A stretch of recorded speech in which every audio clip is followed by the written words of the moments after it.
안녕하세요. 부천국제만화축제 지금 만화 토크쇼 두 번째 시간입니다. 저는 사회를 맡은 지금 만화 발간위원 김소원입니다. 어제는 판타지 플러스 만화였고요. 오늘은 지금 만화 11호 에로티시즘 플러스 만화를 주제로 진행하겠습니다. 지금 만화는 서점에서 구입하실 수 있으시고요. 판타지와 에로티시즘뿐만 아니라 재난, 젠더, BL, 웹소설 등 다양한 주제의 과어로도 구매하실 수 있으니 꼭 한번 체크해 보시기 바랍니다. 그러면 오늘은 에로티시즘과 만화라는 주제로 여러 필진분들 모시고 재미있는 이야기 나눠보도록 할 텐데요. 먼저 제 옆에 계신 백종성 교수님부터 순서대로 자기소개 간단하게 부탁드립니다.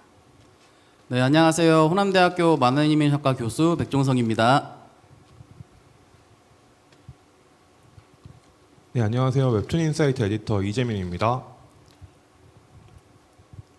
네, 안녕하세요. 만화 평론 쓰고 있는 최윤주입니다.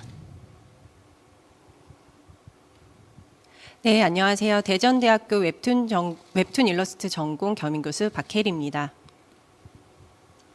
예, 안녕하세요. 저는 창작도 하고 평론도 하고 글을 쓰고 있는 작가 홍대선입니다.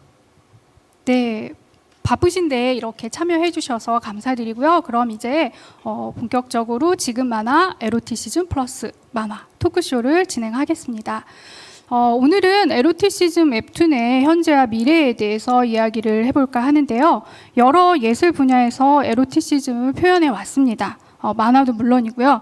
그러면 먼저 오늘 우리가 말할 에로티시즘이 무엇인지 웹툰을 예시로 간단하게 좀 이야기를 해볼까 하는데요. 에로티시즘에 대해서 떠올리는 이미지들이 저마다 다를 거라고 생각을 합니다. 그래서 선생님들께서 가장 인상 깊게 보신 작품 그리고 혹은 소개하고 싶으신 작품을 말씀해 주시고 그 작품의 어떤 의미라든가 특징에 대해서 설명해 주시기 바랍니다. 그러면 이번 질문은 저 홍대선 발간위원님부터 한번 답변 순서대로 듣도록 하겠습니다. 예, 저는 이 제목을 이런 데서 제목이 너무 세거든요. 말해도 될지 모르겠는데 이 태발 돌콩 작가의 이 제목이 천박한 년이에요. 제가 이 작품의 제목을 처음 들었을 때 제목이 너무 노골적이잖아요. 대놓고. 그래서 이분들은 무슨 생각으로 이거를 표지에 걸었을까라는 생각이 들어서 보기 시작했어요. 근데 정말 재밌게 봤어요.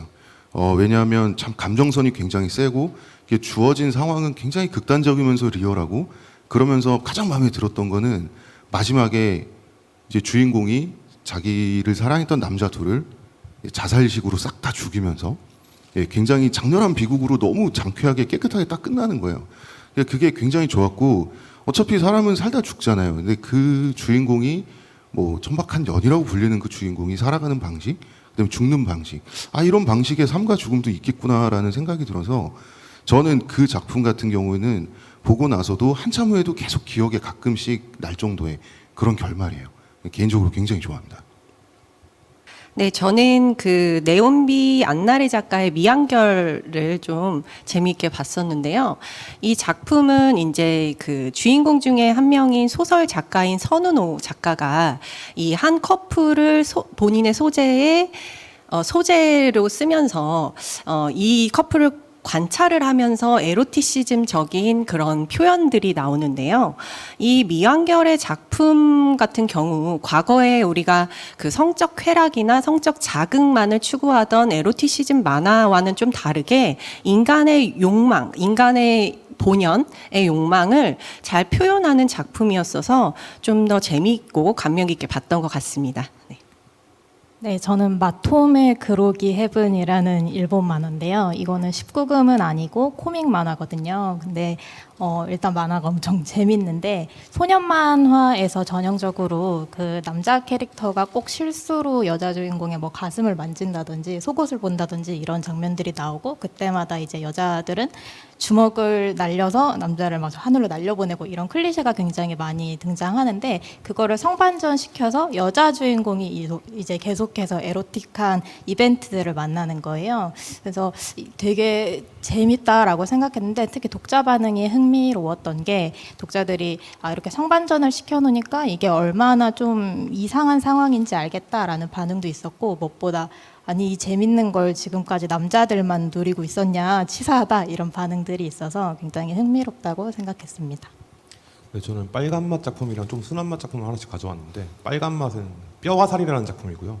제목에서도 느껴지다시피 좀 뭐랄까 그 육체적인 아름다움을 극한으로 추구하는 사람들이 나와요. 주인공들이 나오고, 홍대선 선생님이 말씀하신 것처럼 이 작품도 어떤 마지막에 그 반전 요소가 좀 들어있고 거기서 카타르시스를 느끼게 하는 게 있거든요.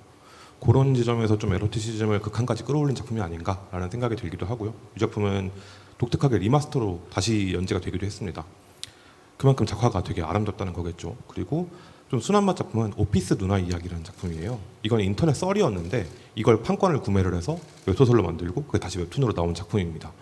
이걸 한번 보시면 그 미묘하게 느껴지는 감정선, 그런 것들을 계속해서 보여주거든요.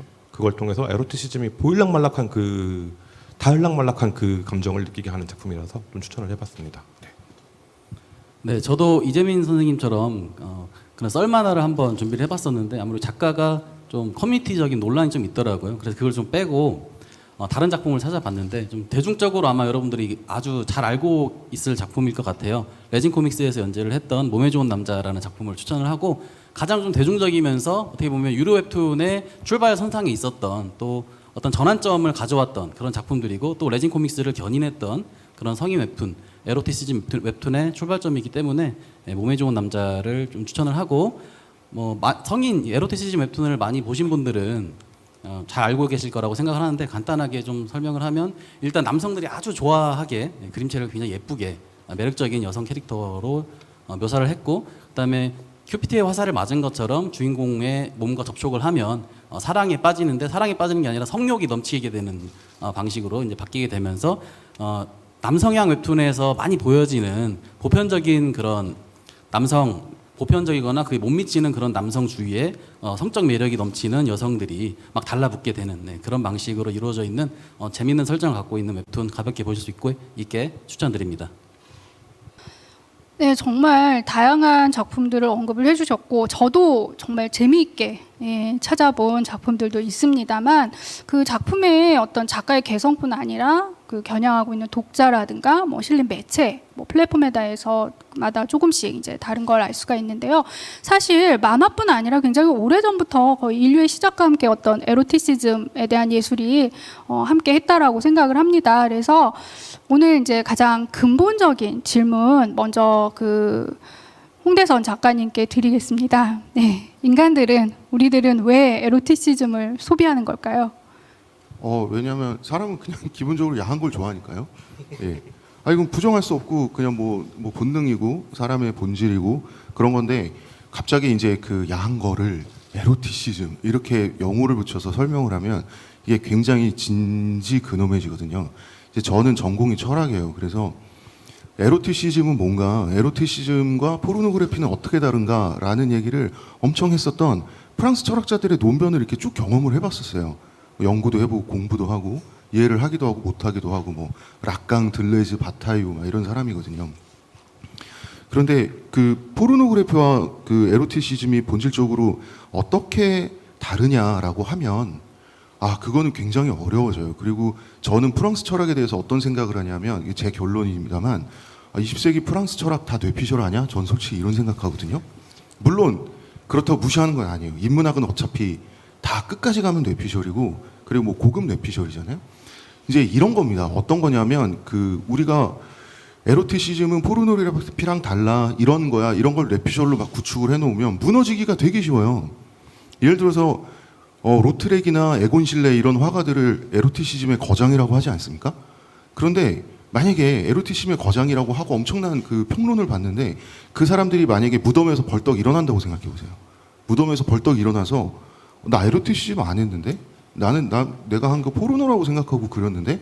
아니 난 그냥 내가 그린 게 좋아서 그렸는데? 이렇게 말하면 다 무너진다는 거예요. 할 말이 없어요. 실제로 로트렉 같은 경우는 아예 사창가에서 살았고요.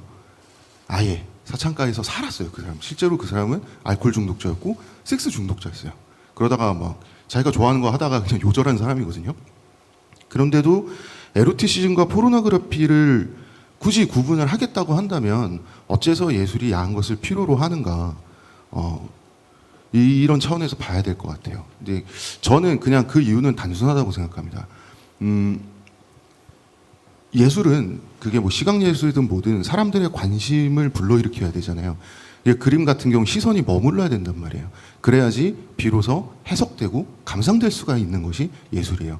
그렇기 때문에 예술가들의 입장에서는 야한 걸 쓸 수 있다면 눈을 잡아채기 좋으니까 안 쓸 이유는 따로 없는 거예요. 안 써도 되지만 소비자의 입장에서도 그걸 소비하지 않을 이유는 딱히 없는 거예요. 소비 안 해도 되지만 저는 어떤 문제에 대해서 단순한 문제는 아주 단순하게 접근하는 게 저는 가장 효율적이라고 개인적으로 생각을 해요. 옛날에 요즘에 고고학자들이 가장 그 골치 아파하는 순간들이 있어요. 유물을 막 이렇게 유물이 출토가 되면 이제 사실 우리가 중세라고 하는 시대를 거쳐서 현대가 됐기 때문에 중세의 종교적 보수성을 우리는 갖고 있는 게 현대인이거든요. 현대인들보다 고대인들이 훨씬 성적으로 개방적이에요. 그래서 고대 유물을 발굴하잖아요. 거기서 꼭 딜도가 나와요. 여성 용품이죠. 딜도가 나와요. 우리나라에서도 많이 출토됐어요. 신라 시대. 그러면은 고고학자들이 그 딜도를 가지고 박물관에 전시를 하면서 밑에 뭐 6, 7세기경 출토 어쩌고 저쩌고 설명을 써야 되는데 딜도라고 못 써요. 아무도. 한국이나 외국이나 어떤 뭐 다산을 기원하는 어떤 기복적인 제사 뭐 이런 식으로 돌려 말한단 말이에요.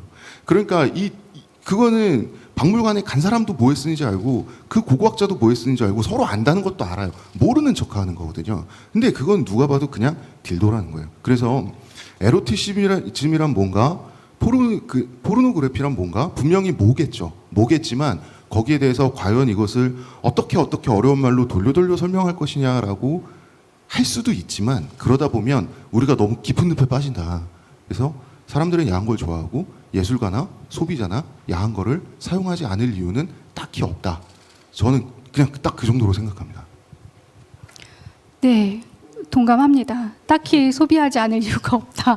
동감하고요. 근데 이 부분에 대해서 사실 에로티시즘은 굉장히 오랫동안 이제 터부시 되기도 했고 또 한쪽에서는 그 금기를 깨려는 그런 싸움도 있었죠. 그래서 마침 이 에로티시즘과 포르노그래피에 대해서 지금 만화 언급을 해주셨어요. 이재민 평론가님께서. 그래서 에로티시즘의 핵심이 무엇이고 그리고 그 에로티시즘과 포르노그래피를 어떻게 다르게 구분할 것인가에 대해서 좀 부탁드려도 될까요? 설명을?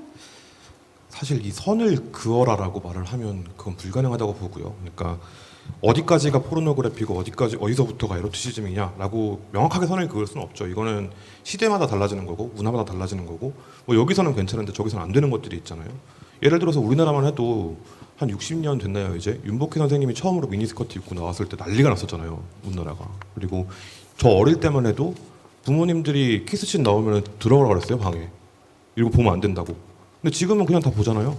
그런 것처럼 시대마다 바뀌는 거고 계속해서 바뀌어 나가는 거기 때문에 명확하게 선을 그을 수는 없는데 아까 프랑스 철학자 중에 롤랑 바르트라는 사람이 르피셜로 한 얘기가 뭐가 있냐면 에로티시즘을 소개할 때 틈이라는 개념을 사용했어요. 틈을 통해서 본다.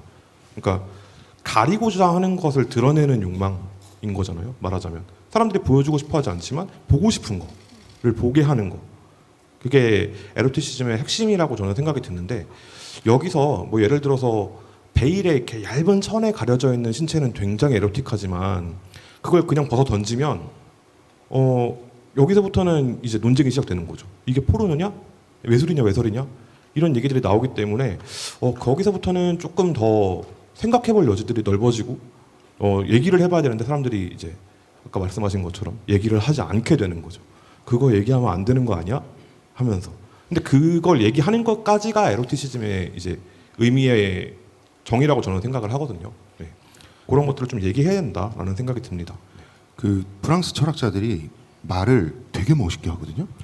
말 되게 멋있게 해요. 조르주 바타임은 뭐라 그랬냐면 이제 그 에로티시즘은 죽음과 쌍을 이룬다는데 인간은 유한한 존재니까 결국 죽음을 향해 가잖아요. 그래서 그걸 어떤 식으로 여기까지 말한 다음에 되게 멋있는 문장으로 이제 이 사람들이 쪼를 주는데 에로티시즘은 인간이 자신의 실존을 드러내는 가장 적나라한 방식. 되게 멋있어요. 근데 저는 그 멋있음에 비해서 무의미한 말이라고 생각하지 않지만 그 멋있음에 대해서 멋있는 정도만큼의 실제적인 내용은 전 사실 별로 없다고 생각합니다. 예. 하지만 이런 자리에서 공개되는 자리에서 말하기엔 되게 멋있는 말이죠. 아, 그럼요. 예. 맞습니다. 예, 그래서 정말 그 인간에게 그 성이란 오랜 관심사였고 표현의 대상이었고 예, 본능적인 질문이었을 거라고 생각을 하는데요. 그럼에도 불구하고 이 에로티시즘을 표현하는 데는 상당히 많은 규제가 있었고 터부도 존재를 했고요. 만화의 경우에도 피해갈 수 없었습니다. 그래서 특히 한국 만화는 정말 역사의 일부분을 보면 검열의 역사 그리고 그것과 싸운 창작자들의 역사라고 해도 과언이 아닐 텐데요. 물론 뭐 최근에는 이런 부분에 대한 그 이제 표현의 자유가 굉장히 많이 보장이 되고 있습니다만 마침 그 지금 만화 11호에서 백종성 교수님께서 언급을 하셨어요. 그 만화 검열의 사례라든가 어떻게 이러한 검열들이 완화되었는지에 대해서 말씀을 해주셨는데 한 번 더 좀 설명을 부탁드리고 싶습니다.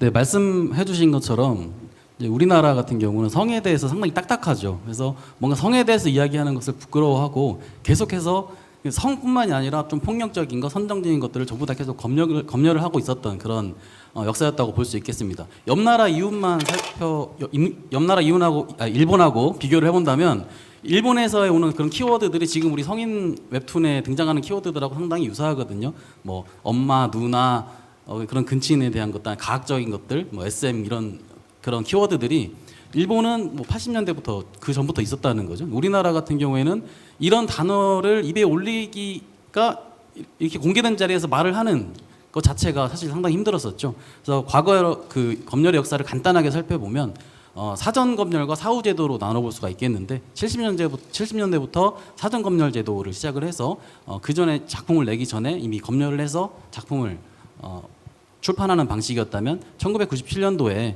청소년 보호법이 제정되면서 그때는 사후 검열 제도를 실시를 하면서 이 그 출판된 것들을 검열을 하기 시작했습니다. 그래서 나름대로의 판단으로 그 청소년들에게 상당히 좀 유해하다라고 생각되는 작품들을 유해 매체로 지정을 했었죠. 대표적으로 이제 여러분들이 잘 알고 있는 이현세 선생님의 천국의 신화 같은 작품들이 검사에게 기소가 기도 했고, 근데 거기서 최종 무죄 판결을 받기까지가 한 5년, 6년 정도가 걸렸습니다.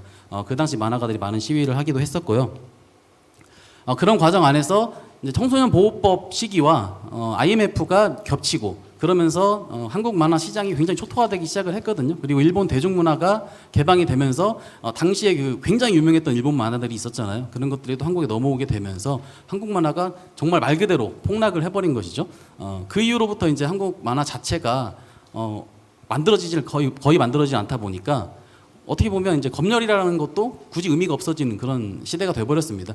그런데 2000년대 들어서 웹툰이 만들어졌는데 웹툰 같은 경우에는 당시에 인터넷의 속도, 그다음에 그 저해상도 모니터에 맞춘 그림들이 주류를 이뤘기 때문에 아주 간단한 짧은 그런 분량을 가진 귀여운 그림체 그런 웹툰들이 주류를 이뤘었고, 한동안 그런 작품들이 만들어지다가 이제 이런저런 기술의 발전으로 인해서 장르가 다양화되고 그러면서 이제 2013년을 기점으로 레진 코믹스라는 유로 전문 웹툰 플랫폼이 만들어지게 되면서 성인 웹툰을 본격적으로 시작을 하게 됐죠. 그런 와중에 이제 네이버나 이런 기타 플랫폼 등에서도 그런 검열들을 조금씩 진행을 하고 있었는데, 이제 뭐 대표적으로 2012년에 만화 상을 수상을 했던 더 파이브나 살인자 이역 난간 같은 그런 작품들도 유해 매체로 지정을 검토하기도 했습니다. 그리고 또 최근 같은 경우에는 또 다른 변화가 있는데, 이제는 어떤 국가에서 검열을 하는 것이 아니라 시민들이, 독자들이 검열을 하는 그런 시대가 돼버린 거예요. 여러분들 잘 알다시피 여러 젠더 갈등들이 있고 또 표현 수위에 대한 그런 갈등들이 있잖아요. 그래서 지금은 이제 오히려 그 독자들의 그런 검열 눈치를 또 볼 수도 있는 그런 시대가 되지 않았나. 그렇지만 전체적인 어떤 검열에 있어서는 상당히 완화된 시대라고 볼 수가 있겠습니다. 네, 그래서 조금 용어를 좀 명확하게 할 필요가 있을 것 같아요. 국가에 의한 검열과 독자들의 요구를 좀 명확하게 가릴 필요가 있지 않나, 뭐 이렇게 생각을 합니다. 네. 그렇죠. 그 오랫동안 정말 원고 단계에서 만화를 심의하던 기간이 있었을 정도로 그 만화 표현의 규제가 굉장히 강했던 시기도 있습니다만 최근에는 많이 완화되었죠. 그리고 그렇지만 웹툰의 양이 이제 절대적으로 증가를 하면서 이제는 어떤 웹툰의 수위에 대한 문제가 또 거론이 되고 있고 플랫폼이 많아지고 작품이 또 증가하면서 그런 자연스럽게 어떤 웹툰의 연령 제한 방식에 대한 고민이 좀 필요한 시기라고 생각을 하는데요. 이 부분에 대해서 마침 이제 최윤주 평론가님께서 언급을 해주셨어요. 그래서 좀 설명을 한번 들어보도록 하겠습니다.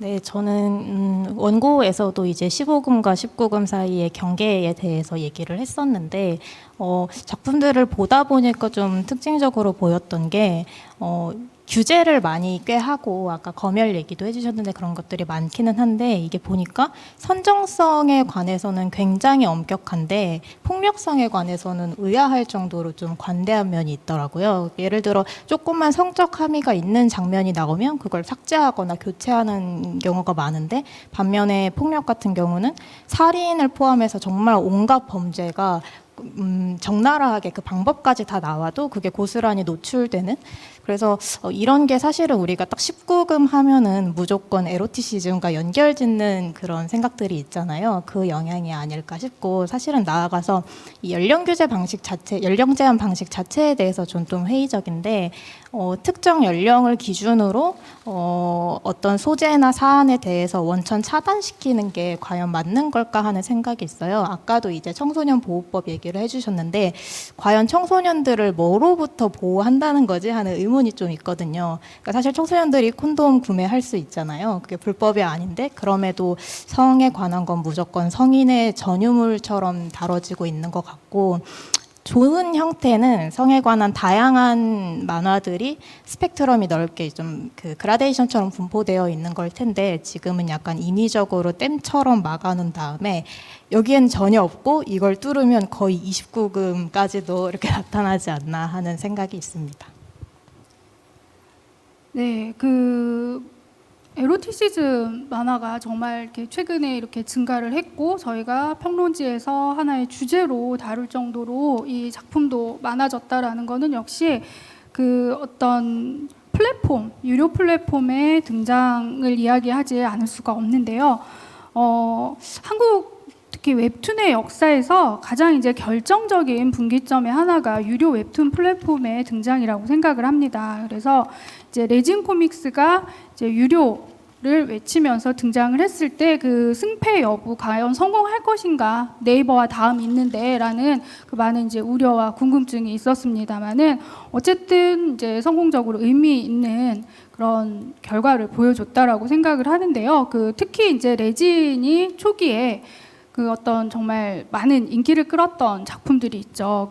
뭐 나쁜 상사라든가 몸에 좋은 남자라든가 이런 작품들이 있는데 이런 작품들의 그 나름의 성공 비결이 있을 거라고 생각을 해요. 그래서 이 부분에 대해서는 먼저 이제 박혜리 교수님께 한번 이야기를 들어보겠습니다. 저는 우선은 이제 이 한국 만화 역사상 성에 대해서 대중들의 인식의 변화를 먼저 봐야 된다고 생각을 합니다. 그러니까 우리가 그 성에 대해서 우리 한국에서 굉장히 억압이 많이 되어 있잖아요. 그래서 이런 대중들의 성에 대한 억압의 이런 정도가 시대가 변환이 되면서 인식의 변화를 통해서 좀 더 오픈 마인드가 된 것 같아요. 지금 젊은 세대들이 성에 대해서 표현하는 자유로움이라든지 이런 것들을 보시면 좀 더 이 성에 대해서 자유롭고 나의 어떤 뭐 성적인 어떤 자기 결정권 이런 것에 대해서 굉장히 집중을 하고 있는데요. 이러한 흐름과 연관해서 그때 마치 적시적소에 유료 웹툰 플랫폼이 등장을 하게 되면서 이게 결부가 돼서 이 어떤 이 몸에 좋은 남자라든지 나쁜 상사라든지 이런 작품들이 등장하면서 인기를 얻었다고 생각하고요. 그리고 또 한 가지는 이 두 작품의 좀 공통점을 좀 보면 스토리가 기반이 되어 있다고 봅니다. 그러니까 스토리만 놓고 봐도 어느 정도 스토리의 흐름과 거기 안에서 있는 이 대중의 성 판타지 이런 것들을 같이 표현하는 작품이었기 때문에 좀 인기를 얻었던 그런 작품이지 않을까 싶습니다. 네. 네, 그렇죠. 저도 사실 재미있게 본 작품들입니다. 정말 쇼킹했어요. 처음에 이런 만화를 어둠의 경로가 아니라 한국 작가의 작품을 볼 수가 있는 시대가 왔다 이런 생각을 했었는데 이 부분에 대해서 이제 이재민 평론가님도 그 언급을 하셨었어요. 원고에서. 그래서 한번 또 의견 여쭙고 싶습니다. 당시에는 이런 작품들이 볼 수 없었던 작품이라는 거 방금 말씀하신 대로 그게 가장 컸던 것 같아요. 그러니까 네이버랑 다음에 당시 상황을 지켜보면 가장 인기 많았던 작품들이 뭐 마음의 소리라든지 이말년 시리즈라든지 이런 신변잡기적인 그런 작품들부터 생활툰의 거의 마지막 전성기 시절이었거든요. 그러니까 이 생활툰이 거의 그 트래픽을 싹 쓸어모으던 거의 마지막 시기였고 그 시기쯤 됐을 때 다 새로운 거 없나? 네이버는 다음에 똑같은 거밖에 없는데 네이버는 네이버의 색깔이 있고 다음엔 다음의 색깔이 있고 이거 말고 새로운 게 있었으면 좋겠다라는 독자들의 요구가 있었던 거죠. 그때 등장한 게 레진 코믹스였고 사실 이제 유료 웹툰 시도는 2009년에도 있었어요. 근데 2년 만에 소리 소문 없이 망했거든요. 그 이유도 여기서 찾을 수 있지 않나. 뭐 결제라든지 이런 어려움도 있었지만 컨텐츠를 독자들에게 피로감을 느낀 독자들에게 요거 한번 드셔보세요 하면서 쓱 내밀었던 레진 코믹스의 전략이 주요하지 않았나라고 생각을 합니다. 예, 그렇죠. 이제 레진 코믹스가 이렇게 해서 성공적으로 유료 그 플랫폼 시장을 개척을 했고요. 뒤이어 정말 많은 플랫폼이 생기고 또 없어지고 했습니다만 어떻게 보면 그 양대 포털에 집중되어 있었던 웹툰 플랫폼이 다양화하는 데에도 큰 역할을 했다라고 생각을 합니다. 그래서 그리고 어떻게 보면 이들 유료 플랫폼의 성공 요인의 하나가 바로 이 성인용 19금 에로티시즘 웹툰일 거라고 생각하는데요. 이러한 웹툰들의 어떤 특별한 차별화 전략이 있었는지 이 부분 이제 백종성 교수님께 좀 여쭤볼게요. 네, 방금 이재민 선생님께서 말씀하신 것처럼 그 앞서서도 유료화 시도가 있었지만 전략이 아무래도 안 맞았기 때문에 실패를 했겠죠. 레진 코믹스 같은 경우에는 굉장히 다양한 전략을 가지고 왔는데 그중에 이제 말씀하신 좀 결제를 간편하게 하는 방식이 있었고 또 이제 콘텐츠 측면에서 보면 기존에 볼 수 없었던 웹툰을 만들자. 그게 레진 코믹스의 주요 전략이라고 볼 수 있겠습니다. 그러면 이제 포털을 살펴보니까 생활툰 위주고 비슷비슷한 장르들은 다 있는데 결국엔 이제 없는 것 그리고 사람들이 가장 원하는 것 아까 그 홍대선 선생님께서 말씀하신 것처럼 결국 가장 원하는 것은 성에 대한 것이라고 볼 수 있거든요. 과거에는 음지에서만 그걸 봤는데 이거를 당당하게 볼 수가 있다. 이런 시대가 온다는 거 모든 사람들이 아마 다 기다렸을 겁니다. 그걸 레진 코믹스가 실행을 한 거고 물론 이제 레진 코믹스가 성인 웹툰만을 들고 온 건 아니에요. 사실상 성인 웹툰의 비중은 한 20% 정도가 됐었습니다.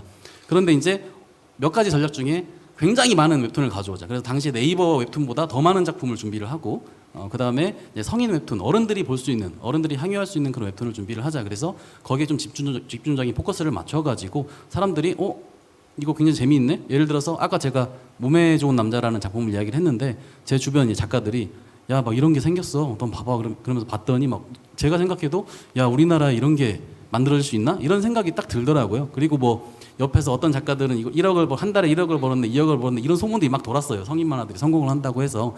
그래서 제 주변 작가들 그때 또 레진 코믹스가 뭐 1억짜리 공모전을 진행을 하기도 했었고 뭐 탑툰에 가면 1억을 번다, 2억을 번다 막 공유를 하고 있었습니다. 그런 결국에는 누구나 다 원했던 그런 에로티시즘 성에 대한 그런 장르가 원하고 있었는데 그걸 레진 코믹스가 적절한 시기에 적절하게 적절한 전략을 가져왔다고 생각을 합니다. 그것 이외에 후발주자들도 있는데 뭐 그거는 좀 나중에 한 번 더 이야기를 하도록 하겠습니다. 네, 여기서 조금 하나만 덧붙여드리면 당시에 레진 코믹스가 나왔을 때 모바일 웹이나 PC 웹페이지보다 앱이 먼저 나왔어요. 앱이 먼저 나오고 한 2달 뒤에 웹페이지가 공개가 됐거든요. 이것도 어디서나 볼 수 있고 뭐 어디서나 아까 방금 말씀하신 대로 이런 걸 내가 볼 수 있다고? PC에서 보면 부모님한테 걸리거든요. 너 뭐 하는 거야? 맞아. 그 P2P 사이트 불법으로 들어가가지고 혼나거든요. 근데 원래 잠궈서 핸드폰으로 보면 보면 되는데, 네. 그냥 꺼버리면 돼요. 그래서 이것도 굉장히 중요했다고 생각이 듭니다. 네. 그렇죠. 이제 웹툰의 경우 어쩔 수 없이 이제 전문 플랫폼에 연재되는 작품들이 이렇게 좀 전략적으로 그 성인용 이제 웹툰, 에로티시즘 웹툰을 좀 앞쪽에 배치하는 경향이 있는데 이런 거는 그 대중문화에서 상당히 보기 드문 케이스라고 봐요. 뭐 드라마라든가 영화라든가 물론 이제 뭐 영화 같은 경우에는 그 어느 정도 연령 제한이 있기는 하지만 이렇게 웹툰의 어떤 그에서 일부 플랫폼이 중점적으로 성인 웹툰에 이제 집중하고 있다라는 거는 다른 대중문화에서는 보기 힘든 부분이라고 보이는데요. 그래서 이렇게 웹툰에서 성인으로 독자를 한정한 작품이 많은 이유, 그리고 성공할 수 있었던 요인에 대해서 홍대선 작가님께 좀 여쭤보도록 하겠습니다. 저는 그게 이건 매체잖아요. 매체 이제 디바이스를 거쳐서 우리가 소비하는 매체이기 때문에 저는 그 모바일 기기와의 개인과의 접근성 때문이라고 봐요. 그 거리가 정말 적잖아요. 옛날에 뭐 90년대에 뭐 제가 중고등학생 때 길거리 다니면 그때는 동시 상영 극장이라고 있었어요. 동시 상영 극장, 심야 극장. 그러면은 이제 딱 보면 이제 뭐 그냥 그저 막 딱 보면 느낌 오는 그 이상한 포스터가 있어요. 옛날 포스터도 인쇄가 아니라 직접 막 그 유화로 그리셨거든요. 그리신 분들이. 그 보면은 은행나무 침대가 아니라 떡갈나무 침대 뭐 이런 영화였거든요. 근데 그런 영화를 보기 위해서 옛날에는 직접 들어가서 봐야 됐어요. 그러니까 내가 그걸 보는 모습이 노출된단 말이에요, 사람들한테. 근데 모바일 기기 보면 나만 보는 거예요. 저는 이게 굉장히 크다고 생각해요. 우리나라가 성에 대해서 억압이 많은 나라이기 때문에 내가 당연히 성인물을 소비할 수 있음에도 불구하고 성인물을 소비하는 모습 자체를 보이거나 그런 감시받는다는 것 자체가 큰 압박이 된다고 저는 생각을 해요. 그런데 아마 이게 어떤 그 디지털 환경의 변화, 저는 무엇보다도 이게 디바이스의 차이라고 생각해요. 이게 타블렛이나 그 스마트폰이라고 하는 물건과 나 사이에 개입하는 남의 시선이 없거든요. 예, 그 침대에 누워서 이렇게 봐도 되고, 솔직히 지하철에서도 뭐 전 해본 적 없지만 아주 신경 쓰면 안 들키고 볼 수 있을 거 아니에요. 심지어 지하철에서도 뭐 그런 사람이 있겠죠, 세상에. 예, 저는 그거로 봅니다. 그래서 저는 한 가지는 이제 어떤 그 기기 환경의 변화, 그다음에 두 가지는 원래부터 있었던 성에 대한 억압적인 사회적인 관습. 저 이게 맞물렸기 때문에 억눌려 있던 수요가 그쪽으로 이쪽으로 이렇게 돌출되듯이 낭중지추처럼 이렇게 나왔다라고 생각을 해요. 이게 일본에서도 비슷하게 나타난 게 있거든요. 일본에서 그 20대가 되면 여성들 독자들이 10대까지는 되게 많이 만화를 보다가 20대가 되면 쭉 줄어드는 거예요. 그래서 왜 그럴까? 근데 웹툰이 나오고 나서 20대 독자들이 다시 복귀했어요, 만화로. 그러니까 책방에 가서 만화책을 집어들고 계산하는 것 자체가 사회적으로 굉장히 큰 압박이었던 거예요, 일본인들한테. 근데 웹툰으로 보면 그냥 내가 볼 수 있잖아요. 그래서 그때부터 라인漫画의 매출액이 쭉 올라가기 시작하거든요. 그런 걸 보면 말씀하신 게 되게 맞는 것 같아요. 네. 그래서 옛날에 그 가수 박정현 씨가 이제 보통 여자들은 토크쇼 나와서 TV에 나와서 여성분들은 그런 얘기를 안 하는데 이분이 좀 약간 사차원 캐릭터잖아요. 그냥 한 거예요. 해가지고 난리가 난 적이 있는데 이제 그 자기 그 비디오 대여점에서 에로 비디오를 빌린다. 에로 비디오를 빌릴 때 이제 막 한 칸 두 칸 사이에 다른 영화 밑에 깔면 오히려 눈치 보인다. 제일 위에 놔야 된다. 이런 말에서 되게 화제가 된 적이 있는데 무슨 말인지 알잖아요. 그런 말 하는 것 자체가 굉장히 특이하고 솔직히 여성뿐만 아니라 남자도 이게 에로 영화도 아니고 야한 장면이 있는 영화도 약간 부담됐거든요. 제 기억에 옛날에. 근데 모바일에 그런 게 어디 있어요? 그런 게 없잖아요. 그냥 내가 그냥 익명성을 가지고 어떤 공간의 독립성을 가지고 개인성을 가지고 그게 가장 지금까지는 보장되는 매체다 보니 당연히 그쪽으로 수요가 폭발할 수밖에 없다. 이런 생각입니다. 네, 그 웹툰의 흐름에서 역시 이제 보통 그 전에 있었던 출판 만화들과 좀 다른 포인트에서 봐야 될 게 웹툰은 그 디바이스, 그러니까 스마트폰이냐 컴퓨터냐에 따라서 굉장히 이제 획기적으로 변화를 했다라고 생각을 하는데요. 이렇게 해서 이제 상당히 많은 웹툰 플랫폼들이 생겨났고 그 결과 거기에 실리는 뭐 에로틱 시즌 웹툰도 늘어나는 가운데 재미있는 거는 드디어 이제 그 여성 독자들이 이제 그 수요로 드디어 인식이 되기 시작을 했어요. 그때까지 있었지만 존재했지만 뭔가 소외되었던 여성들을 대상으로 하는 그런 웹툰들이 유료 플랫폼에서 약진한 점도 흥미롭다라고 생각을 하는데요. 이 부분에 대해서는 이제 박혜리 교수님하고 최윤주 평론가님한테 한번 여쭤보고 싶은데 여성 독자를 겨냥한 그런 에로티시즘 웹툰이 등장한 의미가 무엇일지 먼저 박혜리 교수님부터 대답 좀 들어보고 싶습니다. 우리가 이 질문에 대해서는 여성의 성에 대해서 먼저 고민을 좀 해봐야 될 것 같아요. 과거 이제 한국 문화에서 성에 대해서 억압된 것도 사실이고, 그리고 우리 한국 문화에서 유교 문화의 영향으로 여성의 성이 굉장히 보수적으로 치부되었던 것도 사실입니다. 네, 그러한 사회 환경이나 대중들의 인식으로서 여성이 성을 표현하는 것은 굉장히 수치심이 드는 그런 현상이었던 것 같아요. 근데 최근에 들어서 이러한 여성 성평등 이런 것도 관련이 있지만 여성의 성에 대해서 자유롭게 표현하는 문화들이 형성이 되고 있는 것 같습니다. 그래서 아까 제가 말씀드린 것처럼 성적 자기 결정권과 연결해서 성적 쾌락 향유권이라는 것이 있어요. 그래서 성적으로 쾌락을 즐길 줄 알고 표현할 줄 아는 그런 권리라는 것을 보실 수 있는데요. 이런 것들이 여성들이 성을 표현하는데 좀 자유롭게 되는 그런 현상이라고 보실 수 있을 것 같고요. 또 이것과 연결해서 유료 웹툰을 결제를 하는 주 결제자가 여성 독자가 많다고 여겨집니다. 그래서 저도 만화를 볼 때 굉장히 결제를 많이 하는 독자로서 여성들이 결제를 많이 하기 때문에 이러한 여성들을 위한 이런 만화들이 등장하기 시작했고, 이런 것들이 연결이 돼서 여성향 에로티시즘 웹툰들이 등장한 것이 아닌가라고 좀 생각해 보고 싶습니다. 네, 저도 사실 이미 앞에서 얘기를 다 너무 잘 해주셔가지고 제가 덧붙일 얘기가 진짜 없을 것 같아요. 최근에 제 친구가 뒤늦게 에로티시즘 웹툰에 입문을 했는데 정말 늦바람이 무섭다고 굉장히 열렬히 소비를 하고 있어요. 근데 정말 다들 깜짝 놀란 게 이게 영화랑 드라마만 보던 친구들이니까 수위가 이렇게 세다고 엄청 경악을 하더라고요. 그러고 혼자 집에서 보는데조차 눈치가 보인다. 그런데 계속 보죠. 그래서 소위 말하는 고수위에 대한 욕구가 굉장히 분명히 있었을 텐데 말씀하신 것들과 맞물려서 그런 수요도 충족되는 면이 있지 않나 생각이 듭니다. 그렇죠. 그때까지 참 컨텐츠계의 큰 손인데 여성 독자들이 꽤 많이 쓰거든요. 저도 레진에 많이 이제 항상 쿠폰 줄 때 기다렸다가 여기다 타일 몇 개씩은 충전하고. 붙이신 분들 아닌가요? 4-5개? 그럴 것 같아요. 부정은 안 하겠습니다. 그래요. 그래서 이렇게 여성들에게도 어떤 이런 이제 호기심이라든가 욕구가 있다라는데 더 많이 터부시 되어 왔고 사실 있는데 없는 척했죠 서로가. 예, 그렇습니다. 그런데 이제 최근 플랫폼에서 여성 독자를 대상으로 많은 이제 수익이 발생한다라고 이제 볼 수 있을 텐데요.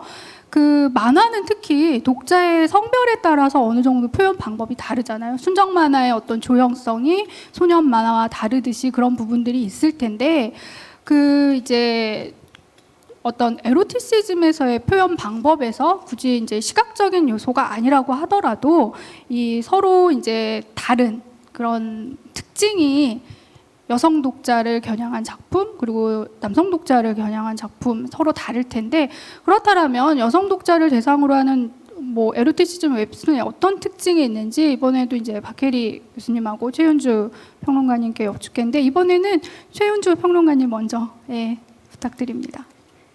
네, 사실 이게 남성향 웹툰과 여성향 웹툰을 딱 이분하기에는 굉장히 스펙트럼이 넓어서 어려운 면이 분명히 있지만, 제가 이렇게 보다 보니까 그럼에도 이거는 거의 정말 90% 이상 맞는다 했던 건 남성향 웹툰은 진례 사정에 굉장히 고집을 보이더라고요. 이유는 솔직히 더 탐구를 해봐야 될 것 같아요. 근데 왜 이렇게까지 하지 싶은데, 반면에 여성향 웹툰은 콘돔 사용이 거의 항상 언급이 되거든요. 근데 제가 피임이 아니라 콘돔 사용이라고 말을 한 거는 BL물들에도 이게 많이 등장을 해요. 근데 그걸 생각했을 때 그려지는 맥락을 살펴보면은 이게 콘돔을 사용해야 하고 그걸 실제로 실천하고 있다는 게 굉장히 이 관계의 임함에 있어서 예의이자 좀 좀 건강이라든지 위생 문제와 관련해서 되게 중요하게 다뤄지는 것 같아요. 근데 이거를 조금 더 확장해서 생각을 하면은 여성향 웹툰들은 좀 더 주관적이고 개별적인 여성의 몸 경험이 작품에 직간접적으로 반영되어 있다는 인상을 많이 주거든요. 최근에 인기리에 좀 연재를 마쳤던 하지점이라는 웹툰을 보면서 인상적이었던 게 두 주인공이 처음에 관계를 맺는데 그 여성 주인공이 질에 이제 성기를 삽입하는 과정에서 그 자기 몸에 부담이 가지 않게 이 깊이를 가늠하는 장면이 막 나오거든요. 그리고 그거를 이제 남자 주인공이 이걸 기억해 두겠다. 그리고 당연히 콘돔도 미리 준비를 해놓은 상태였고요. 근데 이 일련의 과정이 굉장히 섹슈얼하게 그려지고 또 남성 주인공의 매력을 어필하는 장면으로 독자들도 굉장히 열광을 했었고요. 그런 걸 봤을 때 여성들의 이 성적 판타지라는 게 어떤 현실에 기반을 두고 그려지는지 좀 단적으로 보여주는 사례가 아니었나 싶고, 여성향 웹툰들은 일상물로도 굉장히 많이 창작되고 있는데 이런 건 역시 이런 맥락에서 좀 이해할 수 있지 않을까 생각이 들었습니다.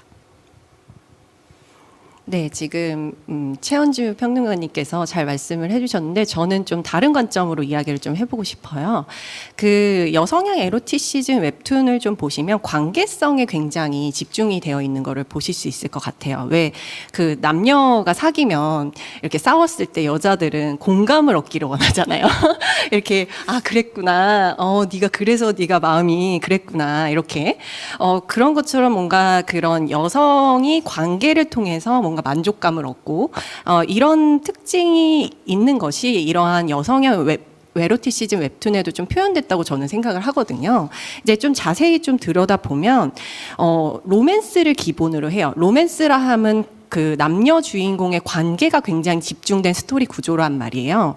그래서 이런 것들이 이제 여성의 이제 흥미를 끌어들이면서 좀 표현이 되고 있는데, 뭐 재현 방식에서는 금방 말씀하신 어떤 뭐 육체적인 감성적인 표현이라던가 아니면 특히나 남녀 주인공 아니면은 뭐 동성이면은 이 동성 간의 이 관계 안에서 이 감정의 유대, 관계성 이런 게 기본이 바탕이 된 상태에서 장면들이 그려지거든요. 그래서 그런 부분들을 좀 특징을 꼽을 수 있을 것 같습니다. 네. 그렇죠.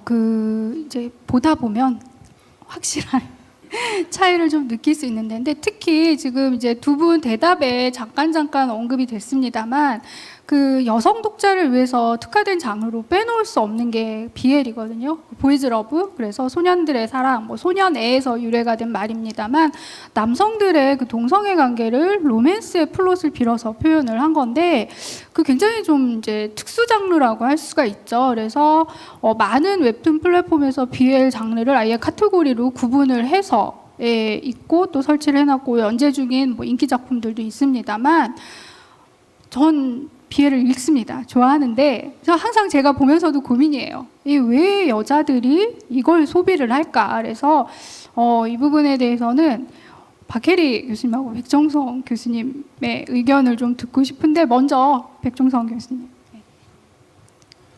네, 사실은 저도 되게 궁금하거든요. 그리고 제가 뭐 말을 해봤자 저는 뭐 여성이 아니기 때문에 그게 정확한 답이 되진 않을 것 같아요. 그래서 저도 이제 BL이라는 장르가 굉장히 떴을 때 좀 물어보고 다녔어요.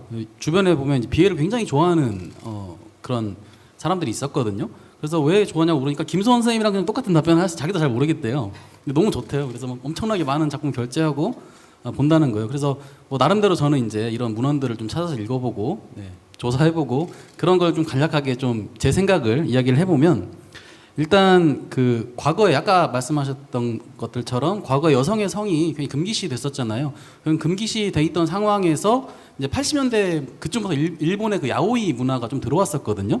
그러니까 좀 음지에서 암암리에 그 동성애에 대한 그런 소설, 그런 만화 이런 것들이 막 활발하게 제작이 됐었죠. 근데 그것 같은 경우에는 누가 모아서 터치를 안 하고 이제 아무래도 아래에 있다 보니까 메이저로 나오진 않다 보니까 뭐 검열 같은 건 당연히 받을 이유가 없는 거고, 그러다 보니까 그게 어떻게 보면 자연스러운 어떤 문화가 형성됐다고 생각을 합니다. 그러니까 다른 콘텐츠보다 그 장르가 오히려 좀 발전을 막 한 거죠. 그래서 익숙해지기도 했고, 그런 이유이지 않나, 그런 것들을 첫 번째로 좀 생각을 해봤고, 그 다음에 여성 커뮤니티가 이제 최근 들어서 굉장히 발전을 하잖아요. 거기 보면 익명성과 폐쇄성을 특징으로 볼 수가 있는데 그 안에서 자기들끼리 그런 것들을 공유를 하면서 이제 성에 대한 인식들이 나만 이걸 어떤 죄악시되는 성욕이 있는 게 아니라 다른 사람 다 똑같구나, 일반적이구나 이런 것들을 좀 인식을 하게 되면서 이제 성에 대한 것들이 막 그 콘텐츠들을 향유를 하는 데 있어서 어떤 죄책감을 많이 덜 수도 있다. 근데 그런 과정에서 볼 수 있는 게 당시에 이제 많이 만들어졌던 그런 BL 장르이 있었다. 저는 이제 그렇게 생각을 하고요. 또 이제 그런 경향들을 보면 이제 그 여성형 웹툰들의 특징이 남자와 남자 혹은 여자와 남자인데 이 공수라는 또 개념을 사용을 하잖아요. 그래서 그 남성이 이제 지배적인 역할이고 남성인데 남성이 여성의 역할을 하는 경우가 많단 말이죠.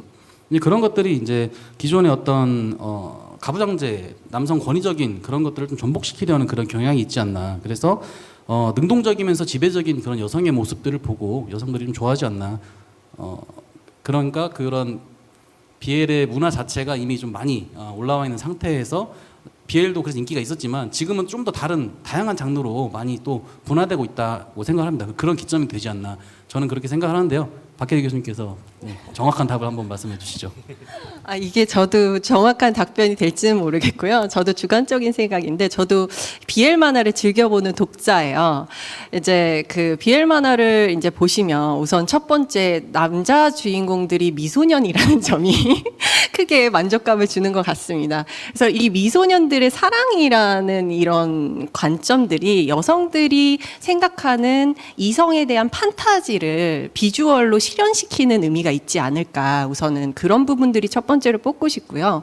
우리 한국의 그 BL 장르가 백종성 교수님께서 말씀하신 것처럼 그 1990년대 야오이 문화에서 좀 유입이 되었던 것 같아요. 근데 그때 당시에 그 남성 아이돌을 주인공으로 해서 팬픽션 문화가 굉장히 인기를 끌었었거든요. 근데 그때를 생각을 해보면 그 제가 H.O.T 팬이었는데요. 동인지를 보시면 H.O.T 오빠들이 나와서 서로 이렇게 내가 좋아하는 의상의 오빠들이 사랑을 나누는 그런 스토리의 그런 뭐 컨텐츠들이 제작이 많이 됐었어요. 이제 그런 것들을 보면 첫 번째는 제가 아까 말씀드린 것처럼 우리가 사회에서 억압됐던 여성의 성문화가 그러한 동인지라던가 팬피션이라던가 이런 것들로 표출이 되었지 않았나. 그 시작점이 BL 만화의 한국 만화 BL 만화의 시작점이 아닌가 우선은 싶고요.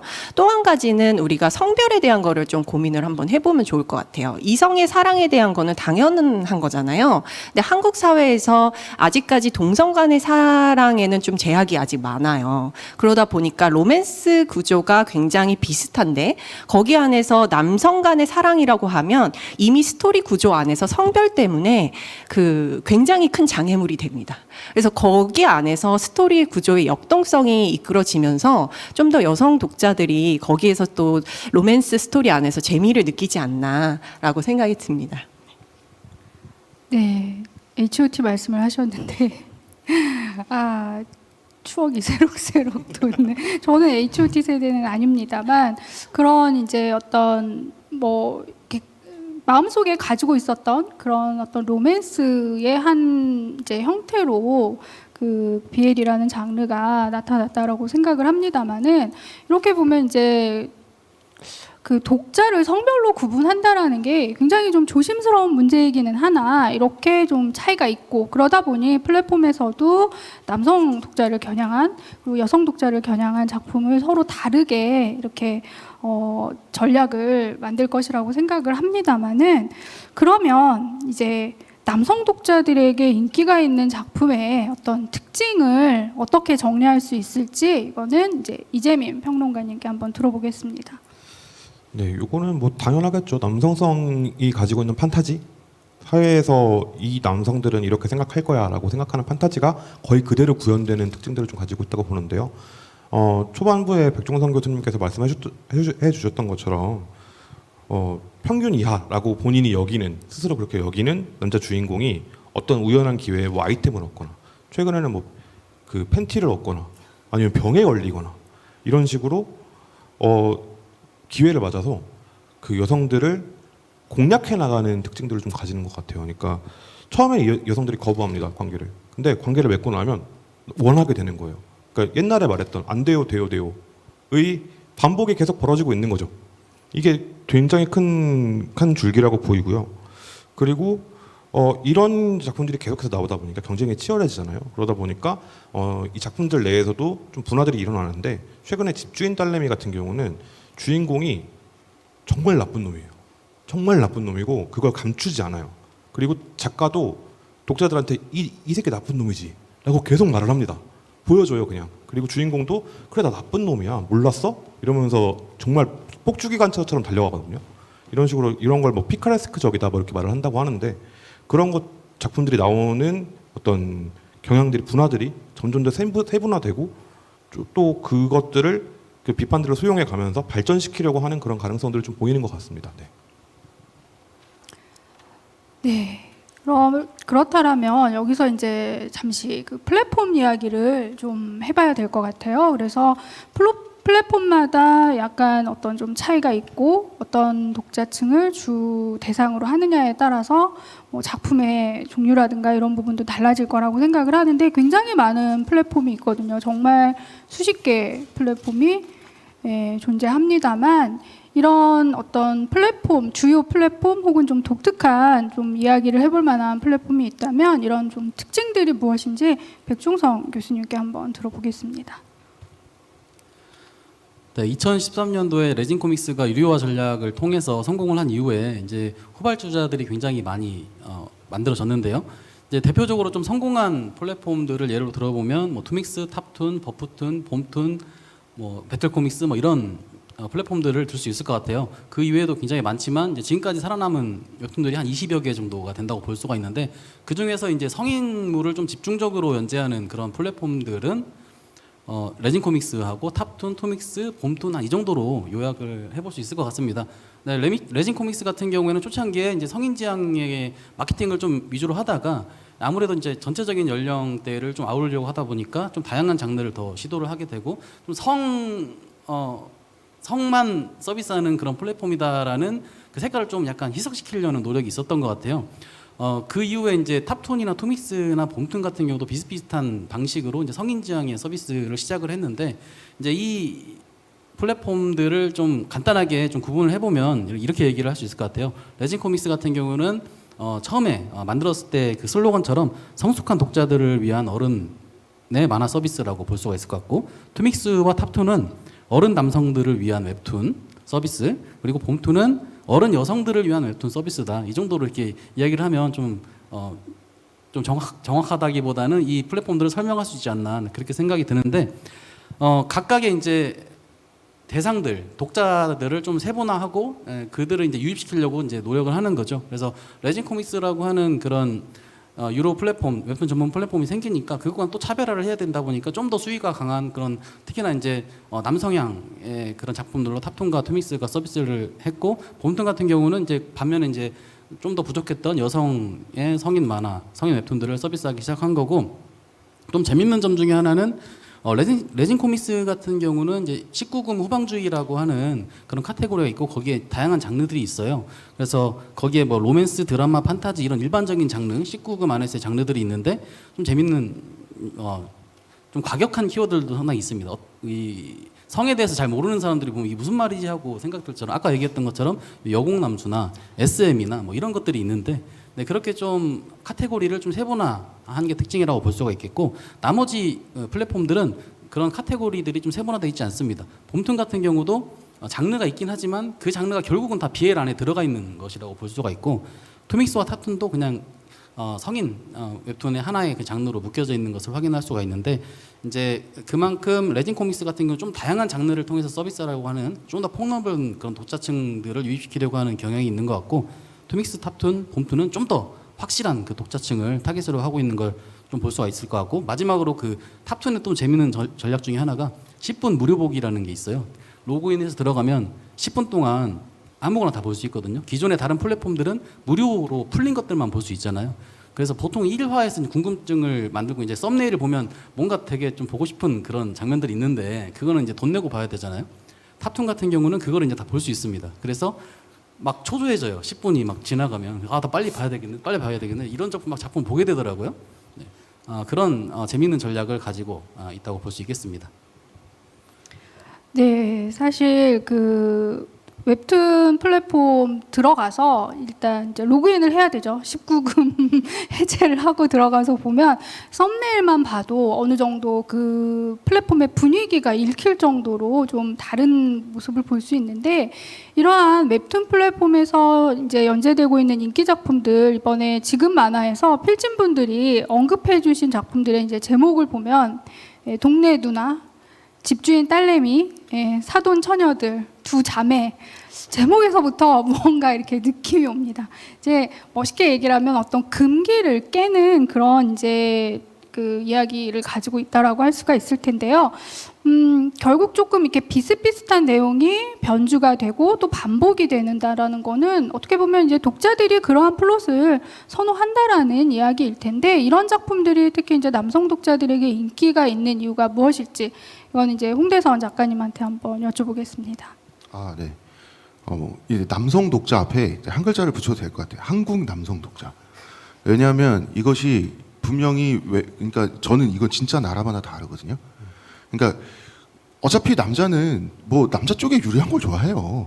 여자를 막 함부로 하고 싶어하고 판타지에서나 그 나라가 다 똑같은데, 이게 분명히 나라마다 다른 어떤 그런 차이점이 있단 말이에요. 예를 들어서 뭐 동떨어진 얘기지만 미국 얘기를 하면 미국에서 가장 핫한 포르노그래피 장르가 이제 겨울왕국에 안나와 엘사가 나오는 이런 거예요. 그러니까 애들하고 같이 극장에 가서 겨울왕국 보여주고 애들 재우고 나서 밤에 이제 혼자 접속해서 이제 다운로드 받는 거예요. 그럴 수 있는 거죠. 그런 것처럼 나라마다 취향이 있는데, 이제 확실히 일본과 비교를 하면 일본은 좀 판타지적이고 설정이 극단적이고 좀 설정도 막장이고 이렇게 막 거기서 그냥 끝간도 없이 나가는 게 있다면, 우리나라는 정말 현실적이에요. 우리나라 남성향 성인 웹툰을 보면 가장 자주 나오는 배경이 전봇대, 그 붉은 적벽돌 조로 많이 이루어진 빌라촌 주택가 풍경, 골목길. 그리고 우리나라 서울 수도권 골목길 가장 전형적인 풍경이 약간 경사진 곳, 전봇대와 전선.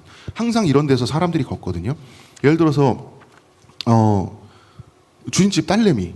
내가 그 하숙을 하는데 그 주인집 딸내미가 있을 수 있잖아요.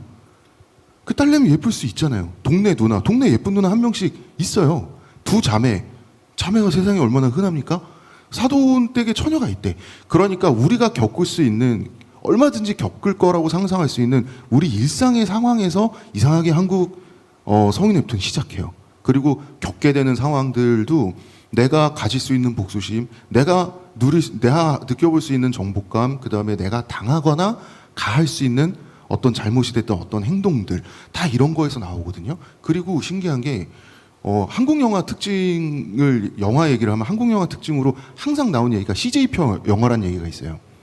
유머도 있어야 되고 중간에 웃기기도 해야 되고 마지막에 감동도 있어야 되고 액션도 있어야 되고. 근데 이게 성인 웹툰에도 비슷하게 적용이 되거든요. 서스펜스 있어야 되고 악역이 있어야 되고 뭐 있어야 되고 되게 영화적이에요. 야한 거 보려고 보는데 거기 그것만으로 만족 못해요. 뭔가 종합 선물 세트처럼 리얼함. 근데 이 리얼함은 한국 영화, 일본 영화에 비교하면 한국 영화만의 굉장히 큰 특징이기도 하거든요. 저는 그래서 리얼한 상황, 리얼함 속에서 내가 이게 비록 리얼하지 않더라도 리얼한 느낌 정도는 받아야 된다라고 하는 독자의 니즈가 있는 것 같아요. 실제로 일본 성인물과 한국 성인물을 보면 신체 비율과 눈 크기부터 달라요. 한국 성인물이 확실하게 실제 신체 비율하고 이렇게, 일본 만화는 딱 보면은 딱 봐도 아 이건 만화적이에요. 인물이 비율도 그렇고. 한국은 확실히 실사를 추구해요. 이런 것들이 어떤 여기에 한국적인 특징이 있지 않나. 그렇기 때문에 한국 남성향 성인 웹툰도 한국인들이 현재 21세기에 소비하는 콘텐츠의 특징의 자장 안에 있다고 저는 생각을 합니다. 네, 그러면 그 여러 웹툰들 중에 이런 이제 여성향 뭐 에로티시즘 웹툰이 아니라고 하더라도 여성 독자들도 이런 그 좀 남성 독자들을 대상으로 한 작품을 소비할 수도 있는 거고, 그런 작품들을 실제로 보는 경우도 있죠. 그리고 소비할 텐데, 이런 그 작품이 그 여성들이 좀 좋아하는, 흥미로워하는 웹툰이 뭐 BL이라든가 이렇게 여성을 독자를 대상으로 만들어지지 않은 작품이라고 하더라도 좀 흥미를 가지고 있는 작품, 인기가 있는 작품이 있다면, 그런 작품이 다른 지금 말씀하신 뭐 여러 그 작품들과 좀 다른 특징이 있다면 무엇일까요? 이거는 박혜리 교수님이랑 최윤주 평론가님께 한번 여쭤볼게요. 박혜리 교수님부터 대답 부탁드립니다. 우선은 요즘의 에로티시즘 만화의 좀 흐름을 조금 보면 남성향이냐 여성향이라를 명확하게 기준으로 나눠가지고 좀 보기에는 조금 애매한 부분들이 좀 많은 것 같아요. 그 레진 코믹스의 인기 에로티시즘 성인 웹툰들 이렇게 올라져 있는 거 보면은 좀 더 그 남성향이냐 여성향이냐 이렇게 나누는 것보다 남녀를 좀 아우를 수 있는 작품들이 좀 많이 등장을 하는 것 같거든요. 그렇다면 비애를 제외하고 이제 제가 레진 코믹스에 연재되고 있는 이게 무슨 일이야라는 작품이 있는데요. 그 작품을 좀 보시면 이게 뭐 남성의 시선 아니면 여성의 시선 이렇게 뭐 거기에 집중돼서 어떤 작품이 표현되는 것이 아니라 남자와 여자의 동등한 입장에서의 어떤 남녀의 관계성에 안에서 표현되는 그런 장면들이 나오거든요. 그래서 그러한 부분들이 좀 이 여성향이냐 남성향이냐 이런 것들을 나누기에는 좀 애매한 부분들이 있고 최근에는 이러한 부분들이 좀 융합이 돼서 좀 더 남자, 여자, 남녀가 모두 다 볼 수 있는 에로티시즘 만화들이 형성되고 있는 것이 아닌가 저는 좀 생각을 합니다. 네. 사실 아까 이제 여성향 웹툰과 남성향 웹툰의 차이를 많이 얘기를 했던 것 같고, 근데 앞에서도 계속 얘기가 나왔는데 사실 여성 독자는 무조건 여성향 웹툰을 좋아할 것이다라는 좀 분위기가 있잖아요. 근데 탑툰에서 좀 흥미로웠던 게 이 성비를 공개하더라고요. 근데 탑툰은 대표적인 남성향 웹툰 플랫폼인데도 성비를 보면은 아주 많이 차이가 나도 남성 6, 여성 4 정도고 5대5이거나 여성의 비중이 좀 더 높은 경우들도 꽤 있더라고요. 근데 그 작품들을 딱 둘러봤을 때 아까 막 주인집 딸내미 막 이런 거 나왔는데 그런 거 다 있고 공통되게 남성향 웹툰과 차이가 분명히 있다 하는 걸 저는 사실 못 찾았거든요. 그런 걸 봤을 때 여성 독자에게도 소위 말하는 그 남성향 웹툰에 대한 수요가 분명히 있지 않나 이렇게 볼 수 있을 것 같아요. 예. 그런데 이런 선행 연구라든가 이런 걸 보면 여성들의 경우 어떤 시각적인 눈으로 보는 효과보다는 좀 이제 플롯이라든가 등장인물들 사이의 감정 교류라든가 공감을 중시를 하고 그리고 등장인물들에게 어떤 감정을 이입하면서 작품을 감상한다라는 이런 부분들이 뭐 학술적인 좀 선행 연구에서 증명이 된 부분입니다만 이렇게 어떤 이제 여성 독자와 남성 독자의 차이 그리고 그로 인한 표현의 차이가 좀 만들어지는 이유가 있다면 무엇일지 먼저 홍대선 작가님께 질문 드리고 또 같은 질문 최윤주 평론가님께도 드리겠습니다. 저한테는 정말 어려운 부분이에요. 제가 여자가 아니기 때문에. 근데 이제 여자가 이제 성인물을 어떻게 소비하는가 이렇게 보면은 그러니까 저랑 친한 지인분 중에 그 에로 영화 감독님이 계세요. 근데 그분은 이제 그러면 그분은 그 업계에 대해서 잘 아실 거 아니에요. IPTV로 이제 보통 에로 영화가 소비가 되는데 누가 결제를 많이 하냐? 노인분들. 왜냐하면 노인분들이 모바일이나 이런 그런 거에 대한 접근성이 없으니까. 그리고 이제 30, 40대 여성분들이 그렇게 결제를 많이 한대요. 왜냐하면 남자들은 야동 보는 법을 잘 아는 반면에 여자들은 그거에 대해서 별로 어떻게 다운받아 보는지 접근을 해본 적 없으니 그냥 생각나면 결제하면 보는 거예요. 집에 남편 없을 때. 이제 비슷하게 이제 그거를 되게 궁금해는 하는 것 같아요. 남자들은 뭐가 좋다고 그렇게 보는지. 그래서 옛날에 여자친구 사귈 때 여자친구가 남자들이 좋아하는 야동을 자기가 한번 보여달래요. 그래서 여기서 얘 마음에 안 드는 걸 보여줘야겠다 싶었어요. 왜냐하면 얘가 마음에 드는 걸 보여줬다 싶으면 그다음부터 저 자꾸 귀찮게 할까 봐.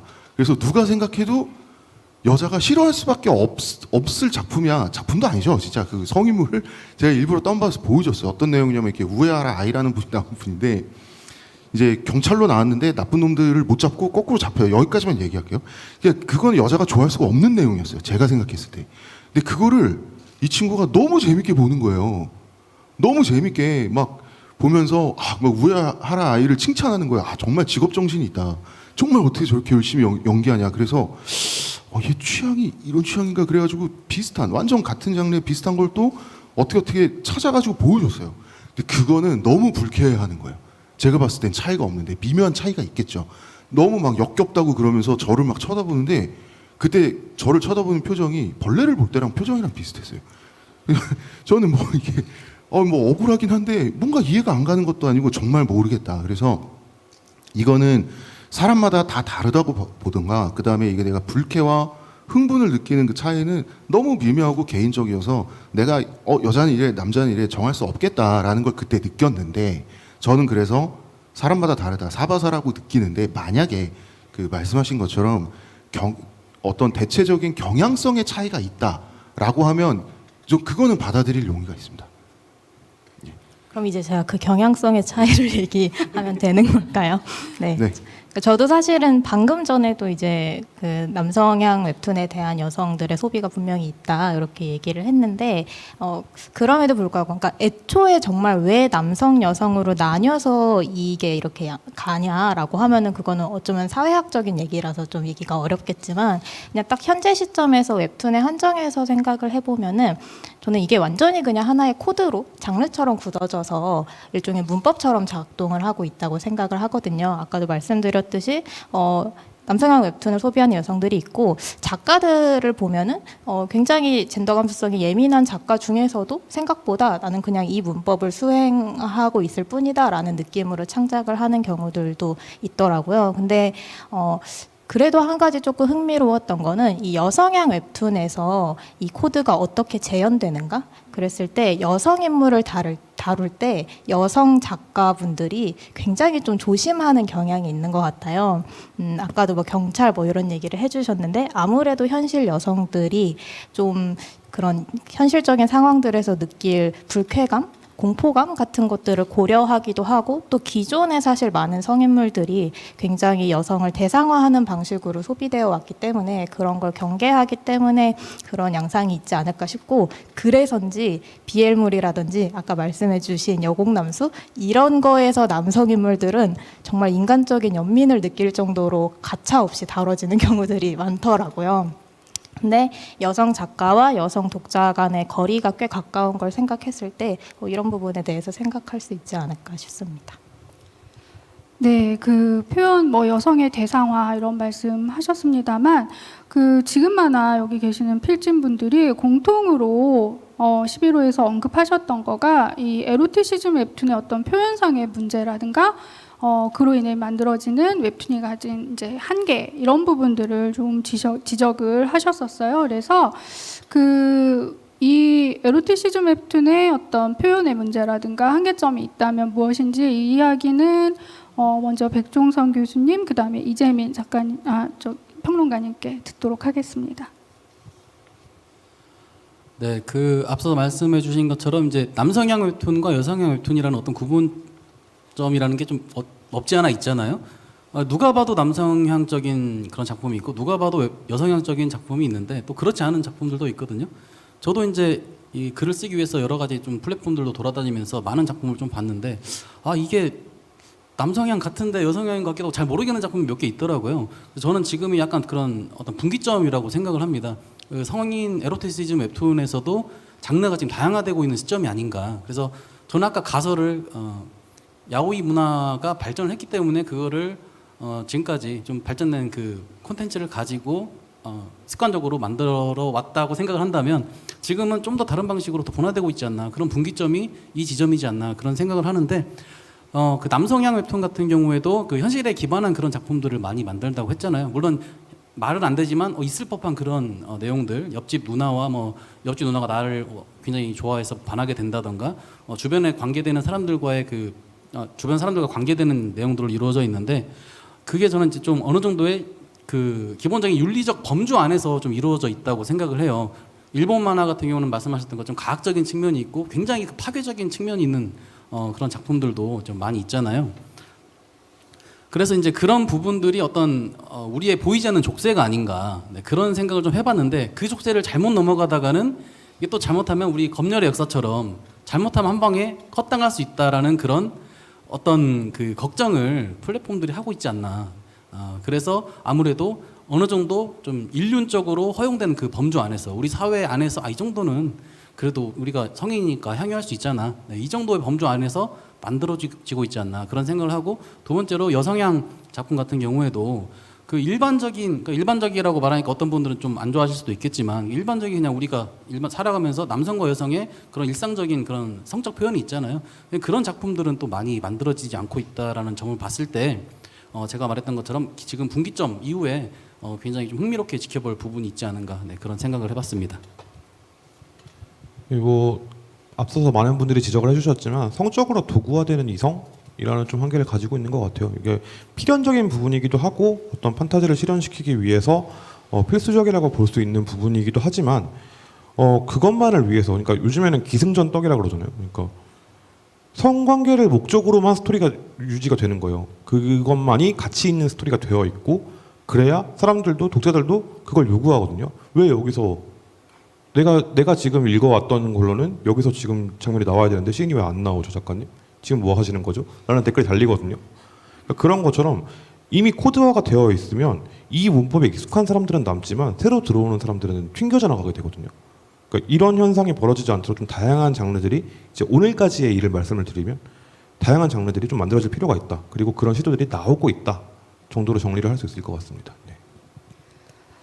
네, 그러면 그 BL이라든가 이런 주로 그 여성 남성 이렇게 이분법화 시키는 거는 저도 오늘 이야기를 듣고 보니 굉장히 좀 다시 좀 생각을 해봐야 되겠다라는 생각을 하게 됐습니다만, 그러면 어쨌든 그래도 여성 독자들이 좀 보는 그런 에로티시즘 웹툰에도 어떤 한계는 있다라고 생각을 합니다. 그래서 그런 어떤 부분들이 있을지 박혜리 교수님, 최윤주 평론가님께 여쭤볼게요. 그러면 먼저 최윤주 평론가님부터. 네.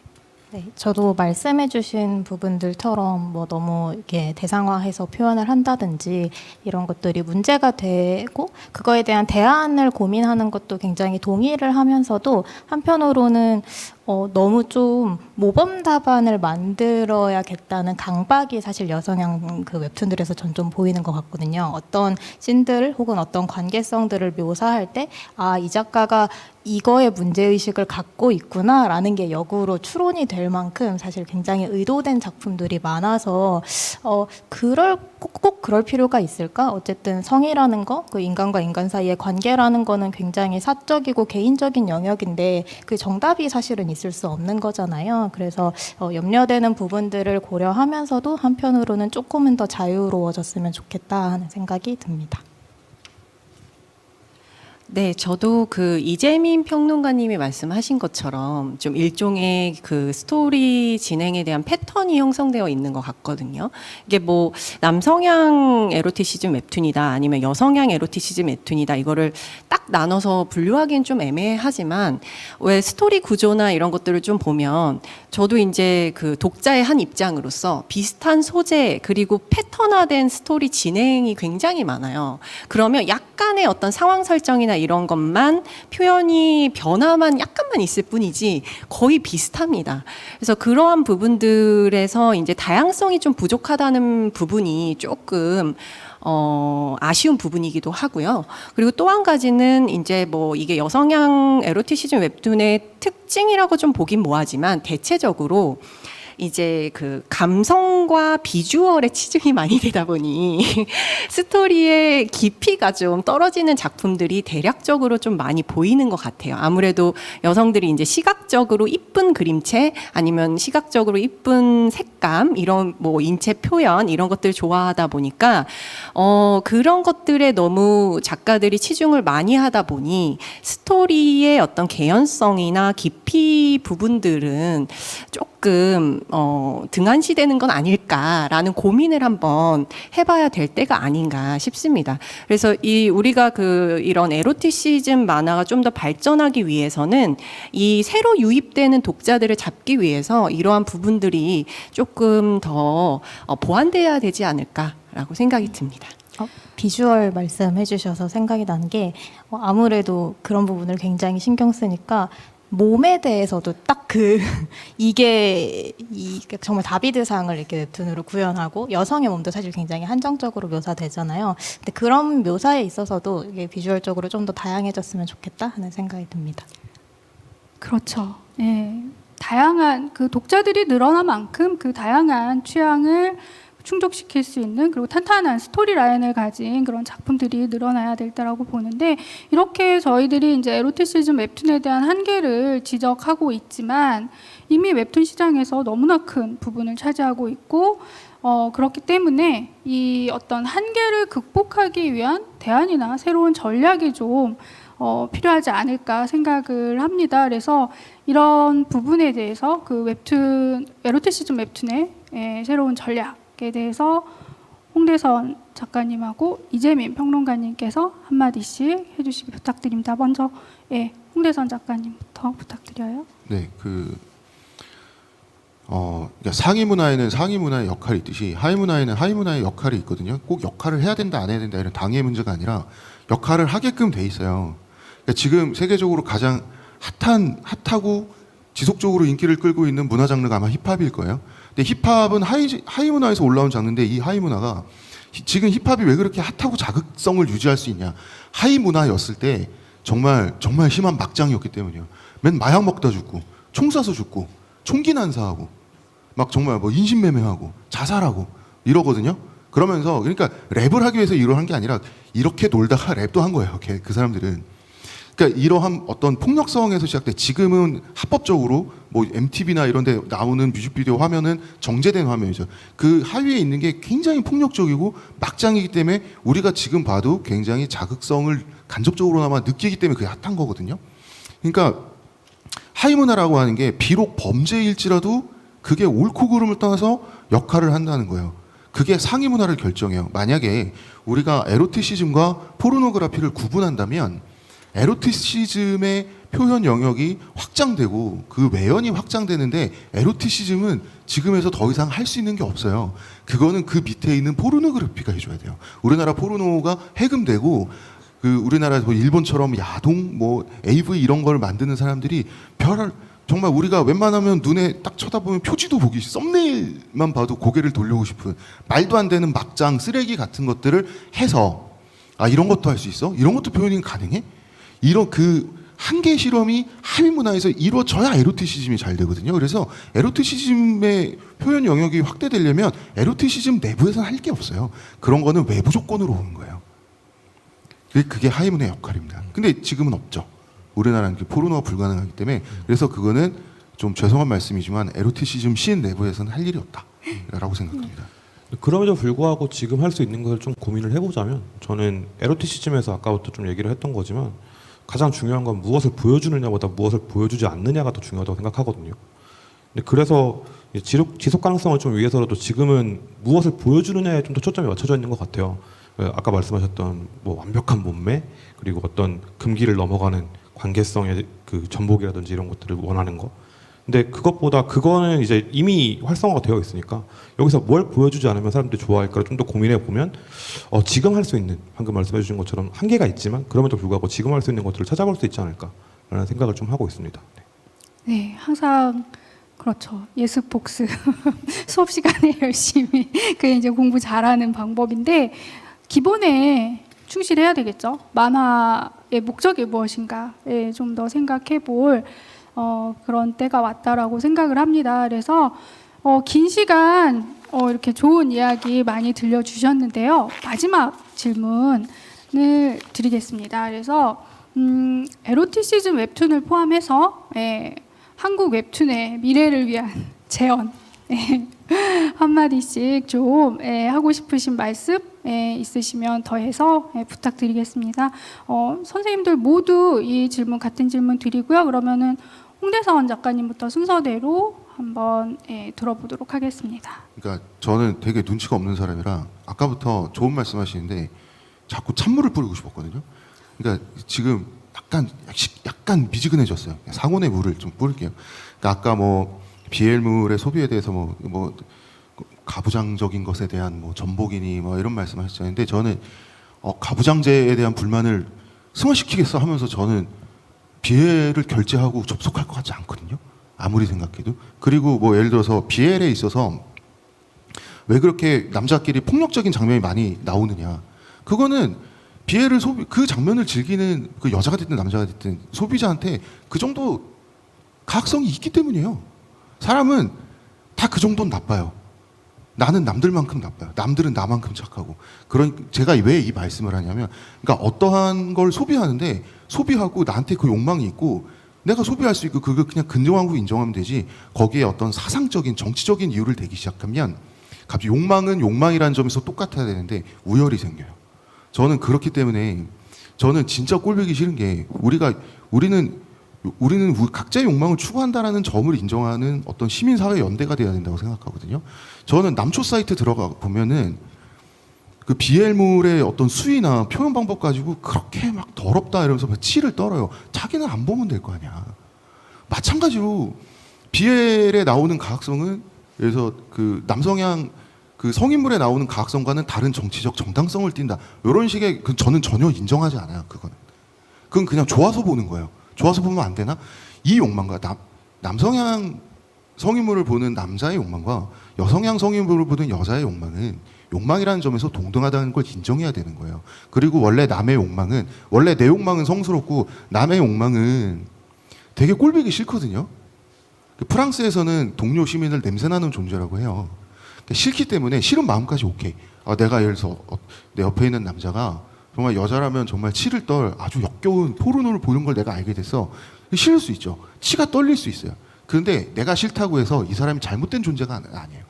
싫어하는 감정까지는 내 마음에서 자연스럽게 우러나오는 거지만 그거를 정당화하려고 그러면 안 돼요. 그래서 우리가 그 정도의 욕망의 평등함을 인정하고 우리가 이 정도의 표현 수위도 가능하지 않을까, 이걸 같이 가는 것이, 너는 되고 나는 안 돼. 너는 안 되고 나는 돼. 지금은 이렇게 싸우고 있거든요. 남초 요초 갈라서 싸움이 되게 많더라고요. 그래서 남의 욕망을 인정하자. 그리고 왜 그런 말 있잖아요. 옛날에 똘레랑스란 말이 엄청 유행했어요. 홍사 선생님이 나는 파리의 택시 운전사 이러면서 엄청 유행을 시켰는데 지금 유행이 끝난 말이에요. 하지만 똘레랑스라는 말이 지금 똘레랑스라는 네 글자를 부르는 건 유행이 끝났지만 저는 그게 똘레랑스라고 생각해요. 대단한 거라고 생각하지 않아요. 남을 견딜 줄 아는 거라고 생각하는 거거든요. 네. 전 끝났습니다. 감사합니다. 그럼 박혜리 교수님. 네, 욕망에 평등하자 말씀해 주신 점 공감하고요. 저는 이제 지금 많은 웹툰이 연재가 되고 있잖아요. 굉장히 많은 작품들이 나오고 있는데 조금 저의 그냥 주관적으로 아쉬운 점은 이게 너무 수익 구조에만 치중이 되다 보니 장르의 다양성을 볼 수 없다는 점이 너무 아쉬워요. 예전에 이제 제가 처음 만화를 접하게 됐을 때에는 지금만큼 장르가 편향되거나 제한이 되어 있진 않았던 것 같아요. 근데 요즘에 이제 너무 그 수익 구조에만 치중이 되면서 장르의 다양성이 좀 제한점이 있다라는 게 조금 많이 아쉽고요. 그리고 또 한 가지는 이제 너무 많은 작품들이 나오다 보니 또 작품의 질과 관련해서 이런 부분들이 좀 우려가 되는 부분들도 좀 있는 것 같습니다. 그래서 그리고 또 그 작가들의 어떤 삶의 질이나 아니면 연재 환경이라던가 아니면은 저작권 문제 이런 것들이 좀 산재되어 있기 때문에 웹툰 산업이 발전되는 만큼 이러한 문제들도 좀 더 우리가 고민해 보고 또 발전을 이루어 나가는 그런 쪽으로 진행되어야 되지 않을까 생각합니다. 네. 아까 홍대선 선생님께서 욕망의 자유로운 표현 얘기해 주셨는데 제가 진짜 기분 탓일 수 있는데 아까 이제 김수원 선생님이랑 박혜리 선생님께서 비애를 본다라고 말씀하실 때 약간 굳은 결심을 하는 느낌을 받았거든요. 모쪼록 저도 보고요. 다들 보고요. 자유롭게 표현할 수 있었으면 좋겠고 그래도 한국 웹툰이 제가 느끼기에는 꽤 발전적으로 남녀 독자들 그냥 그런 젠더 문제에 관해서는 꽤 많이 논의가 되고 있는 것 같아요. 개선도 많이 되고 있고 근데 반면에 연령이라든지 이런 부분에 대해서는 여전히 좀 얘기가 많이 안 되고 있어서 아주 식상한 말이지만 정말 남녀노소 아니면 그렇게 분류되지 않는 모든 독자들까지 다 같이 즐길 수 있는 그런 웹툰 시장이 됐으면 좋겠다는 생각이 듭니다. 네, 감사합니다. BL 독자는 정말 어디에나 있는데 어디에도 없었어요. 몇 년 전까지. 반갑습니다. 그럼 이재민 평론가님. 네. 좀 전에 박혜리 교수님께서 해주신 말씀에 조금 더 더하면 수익이 나지 않으면 작품을 만들기가 어려워요, 사실. 그렇기 때문에 수익이 가장 먼저 되는 것은 막을 수는 없다고 생각하거든요. 이건 자연스러운 시장 경쟁이라고 생각을 하지만 이게 가능해지려면 지금 횡행하고 있는 불법 만화, 불법 공유되는 웹툰들 이걸 좀 막는 것이 처단하고 그리고 이걸 합법적으로 보도록 최소한 10분 무료라고 말씀하셨잖아요. 10분 동안 열심히 볼 수 있도록 유도를 하고 거기서 보는 것이 차라리 낫다라고 만드는 것이 우선이지 않나. 그래서 수익이 좀 늘어나면 더 다양한 작품을 만들 수 있겠죠. 그 안에서 경쟁이 더 활성화될 테니까요. 그런 시장이 좀 됐으면 한다라고 생각을 합니다. 네. 예, 수익의 선순환이 절실하다라고 생각을 합니다. 그러면은 마지막으로 백중선 교수님. 네, 저도 홍대선 선생님의 그 욕망의 평등함에 동의합니다. 그래서 제가 그 BL 작품들을 이제 많이 찾아봤었는데 굉장히 재밌더라고요. 그리고 그 안에서 아까 말씀드렸던 것은 이게 남성향인지 여성향인지 모를 그러니까 꼭 그걸 구분하지 않더라도 지금 제가 보더라도 재밌는 작품들이 굉장히 많이 있었고 또 반면에 어떤 특정 플랫폼에서 서비스하는 그런 성인 작품들은 좀 한 페이지에 있는 만화들이 다 똑같아 보이더라고요. 그래서 이 플랫폼에 좀 머물기가 쉽지 않다 이런 생각을 했거든요. 질리기도 하고 그래서 그런 저는 BL 장르 여공남수나 SM 이런 키워드들을 보면서 굉장히 흥미롭고 재밌다라는 그런 생각을 했는데 약간 우리 사회 아직도 좀 그런 금기가 있지 않나. 그 가학적인 측면에서 보면 그러니까 여성이 남성에게 남성이 남성에게 가하는 어떤 가학적인 측면 같은 경우는 어느 정도 용인이 되더라도 남성이 여성에게 만약에 가학적인 그러니까 일본의 지금 유명한 장르처럼 그렇게 진행을 한다고 했을 때 그런 부분을 우리 사회가 얼마만큼 용인을 할까 그런 좀 걱정이 되기도 하는데 그런 작품들이 또 뭐 재밌는 방식으로 나오면 좋지 않을까라는 생각을 하고 그래서 이제 남성향 작품의 그런 웹툰들이 다 비슷비슷한 식상한 느낌으로 지금 만들어지고 있기 때문에 현재 좀 장르를 좀 재밌게 해서 뭐 판타지나 SF나 여러 가지 재미있는 그런 시도들을 해서 그 에로티시즘의 그런 한계를 좀 깨고 흥미로운 작품들을 많이 만들어주면 이 독자들은 굉장히 행복해하지 않을까 그런 생각을 해봤습니다. 네, 정말 좋은 말씀들 많이 들었고요. 그리고 그 여기 계시는 이제 필진분들이 쓰신 원고가 지금 만화에 실려 있습니다. 그러니까 궁금하신 분들은 한번 찾아보셔도 좋을 것 같고요. 오늘 출연해주신 모든 선생님들 감사드립니다. 그리고 지금 만화와 웹툰에 대한 계속적인 관심도 부탁드립니다.